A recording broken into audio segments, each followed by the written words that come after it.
Hello students, कैसे हैं आप। आज हम कर रहे हैं एक्सरसाइज 1.3 का question number first, prove that √5 is irrational. तो देखिए, क्वेश्चन करने से पहले हम समझेंगे कि क्या होता है रैशनल नंबर और क्या होता है इर्रेशनल नंबर। बचपन में हमने पढ़ा है कि रैशनल नंबर होता है जिसको लिखा जा सके P/Q की फॉर्म में, ठीक है। PQ क्या होता है, इंटीजर्स। PQ क्या होता है, इंटीजर्स। अब इंटीजर्स क्या होते हैं, देखिए ये जो नंबर लाइन पर हमने ये सुंदर सुंदर नंबर लिखे हैं ना, कौन से, 0, -1, -2, -3 सो ऑन, और इधर क्या है 1, 2, 3 सो ऑन, ठीक है। ये जो नंबर्स हैं ये सारे क्या हैं, इंटीजर्स। अब रैशनल नंबर होता है जिसको हम P/Q की फॉर्म में लिख सकें, और P और Q दोनों क्या होते हैं, इंटीजर्स। Q 0 नहीं होना चाहिए, ठीक है। ये नीचे वाला डिनोमिनेटर 0 नहीं लिख सकते, ओके। अब ये इंटीजर है, ठीक है, तो इसका मतलब अगर मैं यहाँ पर लिखूँ 1 और नीचे लिखूँ 1 तो ये क्या है, ये तो हो गया 1/1, ये हो गया, ये है रैशनल नंबर, 1 भी है रैशनल नंबर, ओके। और अगर मैं लिखूँ 2 और नीचे मान लो नीचे है 1 तो ये क्या है, ये भी है रैशनल नंबर, 2/1 भी है रैशनल नंबर। इसी तरह हम सभी को बोल सकते हैं ये रैशनल नंबर हैं। अब हमारे पास एक और केस है, जैसे कहीं लिखा है 5/2, ठीक है, कोई भी फ्रैक्शन में कोई भी नंबर जैसे, ठीक है, 5/2, तो ये क्या है, ये भी है रैशनल नंबर। और क्या ले सकते हैं हम, कुछ भी, 7/3, ये क्या है, ये भी है रैशनल नंबर। और क्या ले सकते हैं हम, 2/3, ये भी है रैशनल नंबर। सभी नंबर P/Q की फॉर्म में लिखे हैं, ठीक है।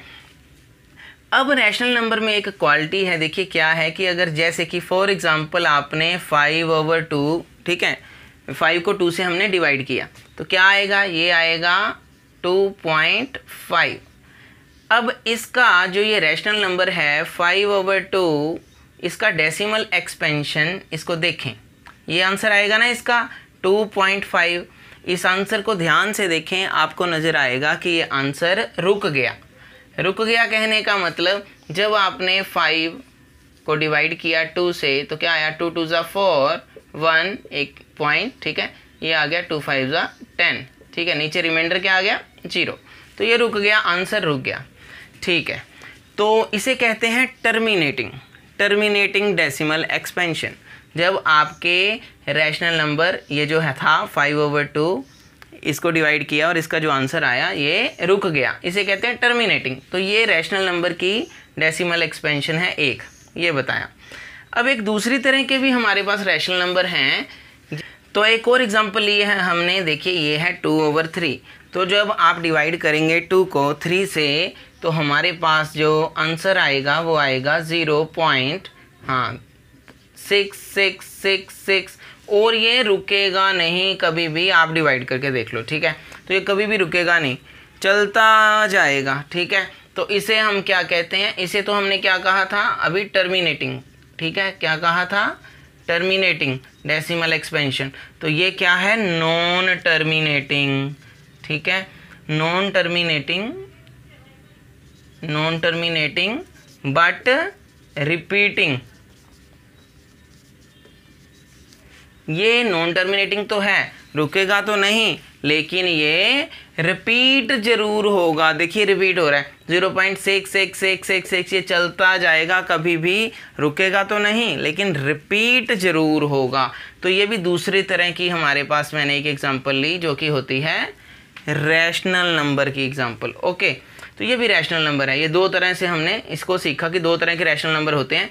कुछ का तो जैसे आंसर है वो रुक जाता है, टर्मिनेटिंग, लेकिन कुछ का आंसर जो है वो नहीं रुकता और उसे कहते हैं non terminating but repeating, repeat जरूर होता है।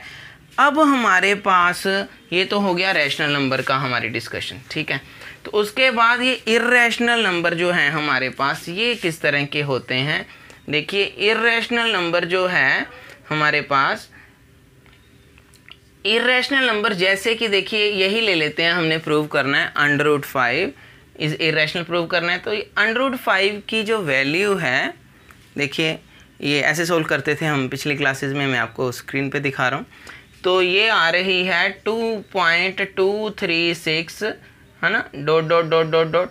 ये क्या है इसमें क्वालिटी इसकी डेसिमल एक्सपेंशन में, इसके आंसर को अगर हम देखें, चलाते जाएं, ये ना तो कभी रुकेगा और ना कभी रिपीट करेगा। ठीक है, जैसे ये रुक गया था, देखो 5/2 2.5 रुक गया था ना, ये बस आंसर आ गया था। ये कभी नहीं रुकेगा। और चलो ये रुका था, ठीक है, नहीं रुका था तो रिपीट तो हुआ था ना। दूसरा केस देखो रैशनल नंबर का, या ऐसा आंसर आएगा आपके पास जो रुक जाएगा रैशनल नंबर में, या ऐसा आंसर आएगा जो रुकेगा तो नहीं लेकिन रिपीट पक्का होगा। ओके, तो यहाँ पर क्या है कि ना तो रुकेगा ना रिपीट होगा, तो इसे हम कहते हैं, इसकी डेसिमल एक्सपेंशन कैसी है, नॉन टर्मिनेटिंग। हाँ, नॉन टर्मिनेटिंग, नॉन रिपीटिंग। ठीक है, तो ये है हमारे पास इर्रेशनल नंबर। √5 की वैल्यू 2.236 चलती रहेगी, कभी रुकेगी नहीं, ना ही रिपीट होगी। यहाँ कहीं इसकी वैल्यू होगी नंबर लाइन पे 2.2 के आसपास। ठीक है, तो अब हमने प्रूव करना है कि √5 क्या है, इर्रेशनल नंबर है। तो सबसे पहले हम मान लेंगे suppose √5 is a rational number. ठीक है, अब रैशनल नंबर है तो हम इसे क्या लिख सकते हैं, late √5 is equal to P/Q। ठीक है, P/Q की फॉर्म में लिख सकते हैं। अब ये डेफिनेशन यहाँ हमने लिखनी है, where P and Q are integers, Q 0 नहीं होना चाहिए, and P and Q have no common factor other than 1। ये इंपॉर्टेंट बात है जो हम लिख रहे हैं। ठीक है, कि have no common factor other than 1। P and Q are coprime, यानी कि P और Q कैसे हैं, ये दोनों P और Q कैसे हैं कि ये इनका जो कॉमन फैक्टर है वो सिर्फ 1 है, उसके अलावा कुछ नहीं है। जैसे कि मान लीजिए P है 2 और Q है 5। ठीक है, अब कॉमन फैक्टर सिर्फ 1 है इनका, कहने का मतलब ऐसा कौन सा नंबर है जिससे ये दोनों डिवाइड हो जाएंगे, दोनों, ऐसा कौन सा नंबर है जिससे ये दोनों डिवाइड हो जाएंगे, और वो है 1। 1 ही वो एक कॉमन नंबर है इन दोनों के लिए जिससे ये दोनों ही डिवाइड हो जाएंगे। ठीक है, 1 2 = 2, 1 5 = 5। ठीक है, तो अब ये 2 और 5 क्या हो गए, को प्राइम नंबर हो गए। ठीक है, ये होते हैं को प्राइम नंबर। फॉर एग्जांपल एक और एग्जांपल ले लेते हैं, मान लीजिए P क्या है 3 और Q क्या है 7।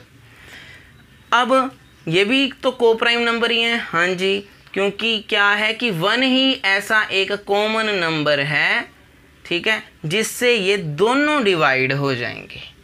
ठीक है, 1 3 = 3, 1 7 = 7। ठीक है, ओके, तो ये हो गया को प्राइम नंबर। ये भी को प्राइम नंबर हैं दोनों, और ये भी को प्राइम नंबर हैं, क्योंकि इन दोनों का भी कॉमन फैक्टर 1 है और इन दोनों का भी कॉमन फैक्टर 1 है। तो अब हमने मान लिया है कि ये जो P और Q है, देखो ये जो P और Q है, ये दोनों क्या हैं, को प्राइम नंबर हैं, मतलब सिर्फ 1 से डिवाइड हो रहे हैं दोनों, और इनका कोई भी कॉमन फैक्टर नहीं है, और कोई भी ऐसा कॉमन नंबर नहीं है जिससे ये दोनों डिवाइड हो जाएं। फॉर एग्ज़ाम्पल मान लो आपके पास P क्या है, मान लो आपके पास P क्या है 4 और Q क्या है 6 मान लो। अब देखो 4 और 6 का कॉमन फैक्टर एक 2 भी तो होता है ना, दोनों 2 से डिवाइड हो जाएंगे ना, 2 2 = 4, 2 3 = 6, नज़र आ रहा है। तो इसका मतलब 4 और 6 का जो कॉमन फैक्टर है वो 2 होता है। क्लियर है ना? ठीक है, अब ऐसी सिचुएशन नहीं यहाँ हो सकती। हमने मान लिया है कि ये P और Q, ये जो P एंड Q आर को प्राइम नंबर हैं, ये सिर्फ किस तरह के नंबर हैं, अब माइंड में रखना है क्योंकि इसका यूज़ होगा एंड में आंसर निकालने में। किस तरह के नंबर हैं? ये कुछ इस तरह के नंबर हैं। देखो इनका जो कॉमन फैक्टर है सिर्फ 1 ही होगा। 1 3 ज़ा 3, 1 7 ज़ा 7, ठीक है, और कोई नंबर नहीं हो सकता। जैसे कि मैंने अभी अभी एग्जांपल दी, जैसे कि 4/6, ऐसे नहीं हो सकते, ये नहीं हो सकते, ऐसे ही नंबर हैं ये पी और क्यू। तो ये हमने पहले ही मान लिया, ऊपर ही मान लिया है, बात हो गई ख़त्म। अब ये जो हमने मान लिया है को प्राइम, इसका यूज़ करेंगे हम आंसर को निकालने में एंड में, देखिए। तो ठीक है, अभी हमने क्या करना है, स्केयरिंग बोथ साइड हम कर रहे हैं। स्केयरिंग जब किया तो ये हो गया, ठीक है, ये तो चलो कट गया, ये 5 ही रह जाएगा ये, ठीक है। तो 5/1 इक्वल टू ये क्या आ गया, p square over q square. Okay, so ये क्रॉस मल्टीप्लाई हमने कर दिया। देखिए 5 into q square 5 Q square, p square into 1, ये आ गया पी स्क्वायर। ओके, ये आ गया पी स्क्वायर हमारे पास। ओके, तो अब हमने क्या किया, कुछ नहीं, देखिए यहाँ 5 क्या हो रहा है इसके साथ मल्टीप्लाई, 5 क्या हो रहा है इसके साथ मल्टीप्लाई हो रहा है ना। तो 5 उधर जाके क्या हो जाएगा, डिवाइड, पी स्क्वायर ओवर क्या आ गया 5, पी स्क्वायर ओवर 5। अब देखिए ये आ गया Q square is equal to P square over 5, ठीक है। अब पी स्क्वायर ओवर 5 आ रहा है, ठीक है। अब इसका मतलब पी स्क्वायर जो है इज डिविजिबल बाय 5 हुआ, हाँ, क्योंकि सामने देखो क्यू स्क्वायर आ रहा है ना हमारा, यहाँ आ गया पी स्क्वायर ओवर 5, तो P square is divisible by 5 हुआ, यस। अगर पी स्क्वायर डिविजिबल बाय 5 है तो मैं आपको एग्जांपल लेके बताता हूँ कि मान लीजिए पी लेट, यहाँ हम एग्जांपल लेके समझ रहे हैं कि ये क्या मतलब है इसका। मान लीजिए 25 का स्क्वायर जो है, पी क्या है 25 मान लीजिए, ठीक है। अब 25 का स्क्वायर 5 से डिवाइड होता है, ठीक है, डिविजिबल होता है ना, कितना आएगा 625/5, ठीक है, डिविजिबल होगा, ठीक है, हाँ हो जाएगा। अब अगर 625 डिविजिबल है 5 से, यानी कि 25 स्क्वायर डिविजिबल है 5 से, यानी कि पी स्क्वायर डिविजिबल है 5 से, ठीक है ना। तो P क्या है, ध्यान से देखें, पी स्क्वायर 25 स्क्वायर है, तो P क्या है, तो जो P होगा यानी कि 25 वो भी पक्का डिविजिबल होगा 5 से। अब यहाँ डिविजिबल का मतलब है कि जब आप डिवाइड करोगे 625 को 5 से तो रिमाइंडर 0 आएगा, पूरा पूरा कटेगा, ये काट के भी देख सकते हैं, हमें पता है, ठीक है। चलो, तो ऐसे ही हमें पता है कि अगर पी स्क्वायर, अब हम कह रहे हैं अगर डिविजिबल है 5 से तो पी भी पक्का डिविजिबल होगा 5 से, यानी कि 25 भी डिविजिबल होगा 5 से, यानी कि जब आप 25 को 5 से डिवाइड करोगे तो रिमाइंडर 0 आएगा, पूरा पूरा कटेगा। कहने का मतलब यहाँ काट के देख लो, 5 5 25 5 आ रहा है, ठीक है, डिविजिबल है, इसे कहते हैं फुली डिविजिबल है, ठीक है, रिमाइंडर 0 आएगा, ठीक है। तो ये P square is divisible by 5 अगर हो, हमने यहाँ प्रूव किया, आपको एग्जांपल लेके समझा, तो पी भी पक्का डिविजिबल होता है 5 से, ठीक है। कहने का मतलब अगर 25 स्क्वायर यानी कि 625 अगर डिविजिबल है 5 से, 25 स्क्वायर डिविजिबल है 5 से, पी स्क्वायर डिविजिबल होगा 5 से, तो पी यानी कि 25 भी डिविजिबल होगा 5 से। ओके हो गया, डिविजिबल है, देखो 5 5 25, ओके हो गया। तो अब हम इसको क्या लिख रहे हैं, देखिए हमने लिखा कि अगर पी स्क्वायर हमें नज़र आ रहा है कि 5 से डिविजिबल हो गया, तो this implies P is also divisible by 5। अब अगर P इज़ डिविजिबल बाय 5 है, ओके, तो हम उसे लिख सकते हैं P/5 is equal to M। कहने का मतलब कि अगर आप अब प्रूव कर चुके हैं कि P डिविजिबल हो रहा है 5 से, तो डिवाइड होगा, ठीक है, हो गया, P/5 लिखोगे, लिख दिया। अब कुछ तो आएगा ना, कुछ तो आएगा, जैसे मैंने अभी अभी P की वैल्यू अगर 25 ली, नीचे 5 है, तो अब काटोगे, डिवाइड करोगे तो कुछ तो आएगा ना काटने के बाद। तो वो जो हमें अब, क्योंकि हमें P पता ही नहीं है क्या है, डिवाइड हम 5 से कर रहे हैं, ये लाइन को यहीं लिखा है, कुछ नहीं किया। P is also divisible by 5, तो लिख दिया P/5। हमने क्या लिख दिया, P/5। अब जब डिवाइड कह रहे हैं हो रहा है, डिविजिबल हो रहा है, ठीक है, तो कुछ तो आएगा, तो हमने मान लिया लेट इट इज़ M। ये क्या मान लिया, लेट वो क्या आ गया, M आ गया। कुछ तो आएगा तो मान लिया वो M आ गया, ठीक है।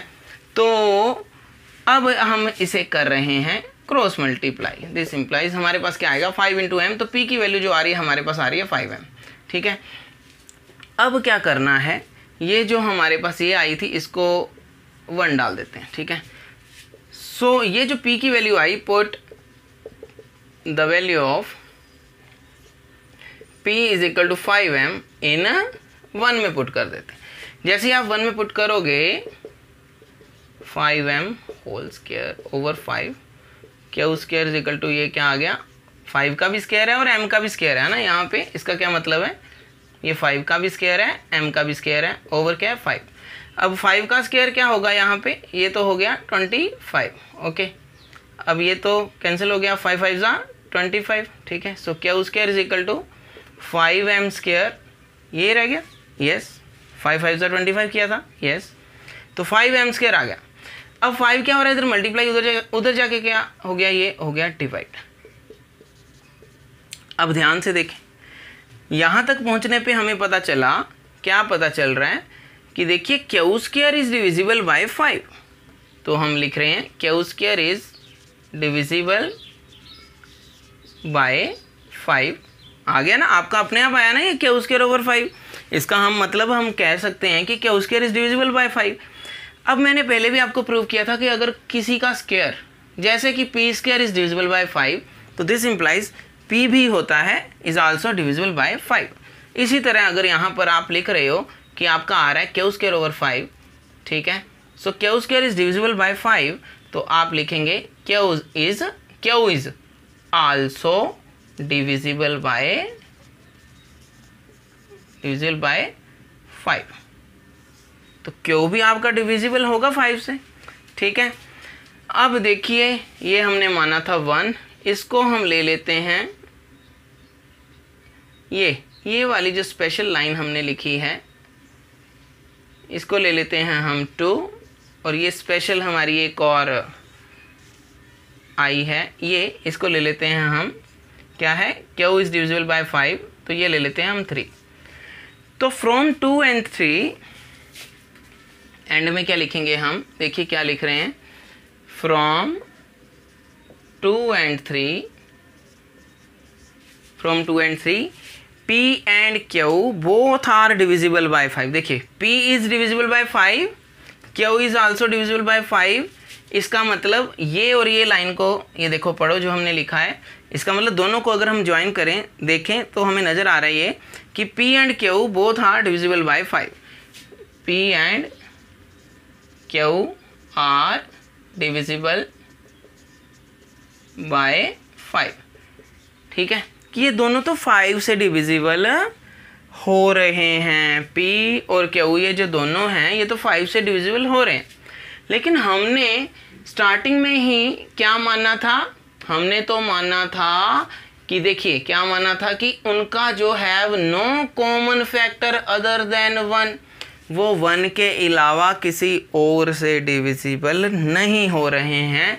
हमने ऐसे p और q लिए थे, ऐसे p और q लिए थे जो 1 के अलावा किसी से भी डिविजिबल नहीं हो रहे हैं, ठीक है। वो को प्राइम नंबर लिए थे हमने, तो हमने तो को प्राइम नंबर लिए थे, लेकिन जैसे ही हमने उनको सोल्व किया तो हमारे पास एंड में आया कि नहीं वो तो डिविजिबल हो रहे हैं, दोनों किससे हो रहे हैं, 5 से हो रहे हैं, बोथ आर डिविजिबल बाय 5। तो ये तो कॉन्ट्राडिक्शन आ गया, ये तो गलत आ गया। हमने तो माना था, लेट लेके चले थे हम कि ये रैशनल नंबर है और ये दोनों को प्राइम नंबर हैं, ये 1 के अलावा किसी और से डिवाइड नहीं होते, ऐसा हमने एग्जांपल लेके चला था। तो ये दोनों अगर इन दोनों को हम ध्यान से देखें तो p और q दोनों हैं, p and q are divisible by 5, दोनों ही हो गए ना, p और q ये दोनों डिविजिबल बाय 5 हो गए, दोनों ही डिविजिबल बाय 5 का मतलब क्या हुआ, it means 5 is a common factor of p and q। अब p and q are divisible by 5 का मतलब हुआ कि 5 जो है वो कॉमन फैक्टर हुआ p और q दोनों का। p और q दोनों डिवाइड किससे हो रहे हैं, किस कॉमन नंबर से डिवाइड हो रहे हैं, 5 से 5 से हो रहे हैं। लेकिन हमने तो ऊपर माना था, देखिए जब हम लेके चले थे क्वेश्चन की लेट ये रैशनल नंबर है और हमने p ओवर q लिया था इसको, और p और q जो है हमने ऐसे दो नंबर लिए थे, ठीक है, इंटीजर्स लिए थे जो कि को प्राइम नंबर हैं जिनका कॉमन फैक्टर सिर्फ 1 है, no common factor other than 1 हमने लिया था, कोई भी कॉमन फैक्टर नहीं है 1 के अलावा। यहाँ तो 5 आ रहा है, 5 is a common factor of p and q. तो this contradiction arose because of incorrect assumption. ये जो कॉन्ट्राडिक्शन आ गई, गड़बड़ हो गया ना, ठीक है। मानना तो हमने था कि कोई भी कॉमन फैक्टर नहीं है, नीचे कॉमन फैक्टर 5 आ रहा है, हम तो कह रहे हैं कि 5 से ये P and Q both are divisible by 5, दोनों 5 से डिवाइड हो रहे हैं। तो ये कॉन्ट्राडिक्शन आ गई बिकॉज ऑफ इनकरेक्ट अजम्पशन। ये जो हमने गलत मान लिया था ऊपर कि ये रैशनल नंबर है, ये गलत माना था, इसके कारण ही नीचे गलत आ गया ये, ठीक है। दैट √5 इज़ रैशनल, ये हमने एजम्पशन किया था, यानी कि मानना था कि √5 क्या है, रैशनल नंबर है, ठीक है। ये इनकरेक्ट, ये हमने गलत मान लिया था, इसी कारण ये भी गलती आ गया क्या कि जो P और Q दोनों डिविजिबल हो रहे हैं 5 से, क्योंकि हमने ऊपर माना था कि ये डिविजिबल नहीं हो रहे किसी और से 1 के अलावा, तो नीचे आ गया कि ये 5 से भी डिविजिबल हो रहे हैं, तो ठीक है, ये तो गलत आ गया। ये इसलिए गलत आया क्योंकि हमने ऊपर ही गलत मान लिया था कि ये रैशनल नंबर है, तो इसका मतलब √5 क्या है, इर्रेशनल नंबर है। सो √5 क्या है, रैशनल नंबर नहीं है, ये क्या है, इर्रेशनल नंबर है। ओके, इर्रेशनल नंबर है, ठीक है। तो आई होप आपको ये समझ आ गया होगा। अब करते हैं नेक्स्ट क्वेश्चन। तो स्टूडेंट्स अब हम कर रहे हैं नेक्स्ट क्वेश्चन, एक्सरसाइज 1.3 का question number 2, prove that 3 + 2 √5 is irrational. तो इसमें भी हम सबसे पहले सपोज कर लेंगे कि 3 + 2 √5 क्या है, इज रैशनल। अब ये रैशनल है तो ये P ओवर Q की फॉर्म में होगा, yes. P and Q are integers और ये दोनों क्या है, को प्राइम हैं, ठीक है। Q 0 नहीं होना चाहिए, ठीक है, डिनोमिनेटर 0 नहीं होना चाहिए, और ये दोनों को प्राइम है। अब को प्राइम क्या होता है, हम पढ़ चुके हैं कि ये दोनों जो है किससे डिविजिबल हैं, सिर्फ 1 से हैं, 1 से डिवाइड होते हैं। इनका जो कॉमन नंबर, कौन सा कॉमन नंबर है जिससे ये दोनों डिवाइड होते हैं, सिर्फ 1 से, और कोई ऐसा कॉमन नंबर नहीं है, ठीक है। तो ये होता है को प्राइम। अब इस टाइप के क्वेश्चन को कैसे सॉल्व करेंगे हम, देखिए अभी हमने प्रूव किया था कि √5 क्या है, इर्रेशनल है, ठीक है। तो इसे कैसे सोल्व करेंगे, सबसे पहले मैं 3 उधर ले गया तो ये हो गया माइनस का, ठीक है। तो अब 3 के नीचे कुछ नहीं है तो 1 है, एलसीएम हमने लिया Q और 1 का एलसीएम ये Q, तो 3 × Q 3Q हो गया, ठीक है। P - 3Q over Q। अब ये 2 मल्टीप्लाई हो रहा है इसके साथ, उधर जाके क्या हो जाएगा, डिवाइड। तो हमने क्या करना है कि जो अंडर रूट वाली चीज़ है, ये जो हम ऑलरेडी प्रूव कर चुके हैं, ठीक है। देखिए √5, √2, √3 ये सारे क्या हैं, इर्रेशनल नंबर होते हैं, हमें पता है, ठीक है, ये इर्रेशनल नंबर होते हैं। तो इस टाइप का कोई भी क्वेश्चन आए तो आपने अंडर रूट वाली टर्म को, ये वाली, ये इधर रख लेनी है, ठीक है। तो क्योंकि हम ये ऑलरेडी पिछले क्वेश्चंस में जो मेन क्वेश्चन था वहाँ हम प्रूव कर चुके हैं कि ये तो इर्रेशनल होता है, बाकी सारा कुछ हम इधर ले आए, ठीक है, बाकी सारा कुछ हम इधर ले आए। P क्या है, इंटीजर है, 3 क्या है, इंटीजर है, Q क्या है, इंटीजर है, और 2Q क्या होगा, वो भी इंटीजर है। तो इंटीजर ओवर इंटीजर, ठीक है, वो क्या होगा, एक रैशनल नंबर होगा। इसको नहीं देखना, अभी इसको देखो, ये P - 3Q ओवर 2Q, ये क्या है, ये एक रैशनल नंबर होगा, रैशनल नंबर। लेकिन हम तो ये प्रूव कर चुके हैं कि √5 क्या है, ये इर्रेशनल नंबर है, ये हम प्रूव कर चुके हैं। But this contradicts the fact that √5 is irrational. ये अब हम पहले प्रूव कर चुके हैं कि ये क्या है, ये है इर्रेशनल। पर ये तो कॉन्ट्राडिक्शन आ गया, क्योंकि अगर ये रैशनल है और ये इसके इक्वल है, देखो ये इसके इक्वल है, हो गया, ये इसके इक्वल है, ये रैशनल है तो ये भी तो रैशनल होगा फिर। दिस इम्प्लाइज √5 इज रैशनल, ठीक है, ठीक है, कि ये देखो, ये अगर रैशनल है और ये इसके इक्वल है तो ये भी क्या होगा, ये भी तो रैशनल ही होगा ना, ये भी रैशनल ही होगा। तो this implies √5 is rational number, okay. लेकिन हम तो प्रूव कर चुके हैं, अभी पिछले क्वेश्चन में किया कि √5 जो है वो तो इर्रेशनल होता है। But this contradicts the fact that √5 is irrational. ठीक है, ये तो कॉन्ट्राडिक्शन आ गया कि √5 इर्रेशनल है। हमने तो ये प्रूव किया था, अब तो ये प्रूव हो रहा है। तो ये क्यों गलत आ गया? गलत आ गया ये क्योंकि हम तो ये प्रूव कर चुके हैं कि ये इर्रेशनल होता है। ये गलत आ गया। क्यों गलत आया? क्योंकि सो आर सपोजिशन इज़ इनकरेक्ट। क्योंकि हमने जो माना था, पीछे माना था स्टार्टिंग में कि ये रैशनल है, यही गलत था। हमारी जो सपोजिशन सपोज किया, जो हमने सपोज किया था वो ही इनकरेक्ट था, गलत था। तो अगर वो गलत था, रैशनल हमने माना था उसको, तो वो गलत था, तो वो क्या था फिर? देखिए नंबर लाइन पे हमारे पास या तो रैशनल नंबर हैं या इर्रेशनल नंबर हैं। ठीक है, तो ये तो इनकरेक्ट हो गया जो हमने माना था कि तो ये रैशनल नहीं है, तो क्या होगा फिर? ये जो नंबर है ये क्या है? इर्रेशनल नंबर होगा। तो ठीक है, ये हमने प्रूव कर दिया कि ये जो माना था ये तो गलत है, रैशनल तो गलत है, तो क्या रह गया हमारे पास? ये इर्रेशनल नंबर होगा। ओके, सो आई होप आपको समझ आ गया होगा। Thank you so much for watching this channel. Take care, bye bye.